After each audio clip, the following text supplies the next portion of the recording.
Hey Vault Hunters, Jonathan here at Night Knowledge. I've been playing a ton of Tiny Tina's Wonderlands, and each night I wondered what endgame would be like. Well, in today's video, I'm going to give you an endgame guide on what it's about. Let's get started.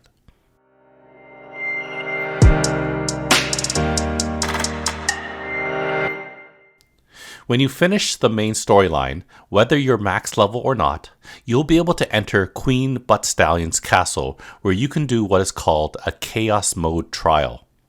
No longer do you have to find and grind bosses for certain kinds of loot. The Chaos Trials are dungeons that are randomized in map theme, longer, and with modifiers to both you and your enemies. It will have 3 levels, then a mini-boss level, then another 3 levels, then a major boss fight from the main campaign. Completing a Chaos Trial will earn you typical rewards of money and gear, but also an in-game currency called Moonstones, which are used to enchant your gear, which I'll talk about in a future video.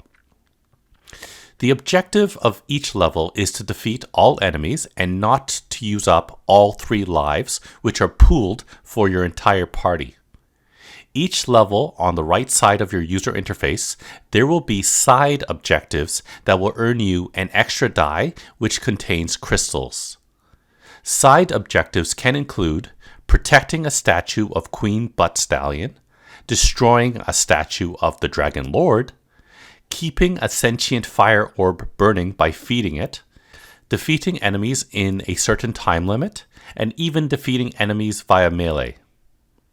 Crystals will drop from enemies and can be used at mini altars scattered throughout each level. These altars give a positive buff to your party for the entire run, and the cost increases with each blessing purchased.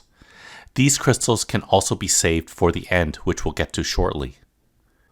Once you complete a level, you'll get to choose from 4 different kinds of portals that gives you varying rewards. The Dragon Lord, which allows you to pick a curse, increasing your risk but for increased crystal gain. Queen Buttstallion, which will give each party member an increase to one of your passive skills. The Crystal Chest, for an additional extra crystal die chest, which will have crystals in it.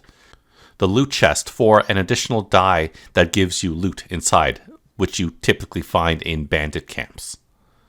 Before entering a portal, you can pay extra crystals to turn it into an elite encounter, making enemies stronger, but giving you more money, loot, and crystals as well. There are 3 important things to look out for on each map while killing all the enemies or afterwards. Vertical purple shards called quartz. Destroying them will spawn a very tough enemy, but result in a very large level completion credit and better loot from it. Receptacles with corresponding skulls of 4 different colors in their eyes. When you locate the skull and shoot at it, an energy ball will fly to a receptacle that, when opened, will give you about 20 crystals, but will scale up as you obtain more curses. Finally, runes of different colors that will spawn a portal to one of 3 secret bosses if you tackle their puzzle. At the end of a successful run, you'll go through a gold portal, which will give you a recap screen of your loadout and totals. Once you close the pop-up, you'll run down to the Loot of Chaos room, where you'll open a chest of money and gear. While I've earned up to 7 legendaries from this chest, the primary way you'll earn legendaries now is through these rabbit statues. You can repeatedly spend up to 500 crystals per rabbit statue to get a specific kind of loot. This is one of my favorite features of Tiny Tina's Wonderlands, because if you're looking for a specific kind of weapon or gear piece, you can pay crystals to get it instead of relying on RNG off chests and enemies.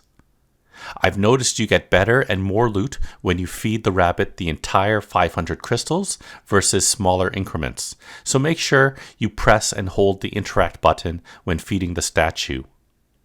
Crystals don't carry over from run to run, so even if you don't have a full 500 crystals, make sure you use them all up. Maybe your luck will be good enough and still earn a legendary.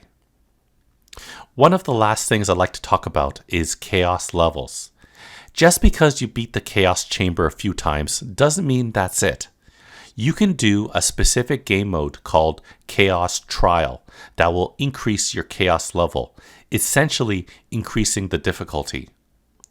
The chaos levels currently goes up to 20, but is planned to go up even higher after launch. It's essentially a skill and gear check, and the higher the chaos level, the greater the chance you'll earn chaos tier gear, which are way more powerful than your average piece of loot. These will have modifiers at the top of the loot, starting with chaotic.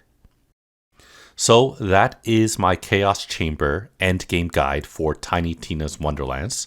Check back soon and I'll have a video on enchanting your gear and how to unlock the secret boss portals. For now, check out the rest of my channel for other videos on Tiny Tina's Wonderlands, video games, board games, and other fun things. Thanks for watching, and I'll see you next time. Ooh! Oh, I'm on a cloud. yep. Oh, it's Tina! Fight Tina! Get out of here. Look at her! What's happening?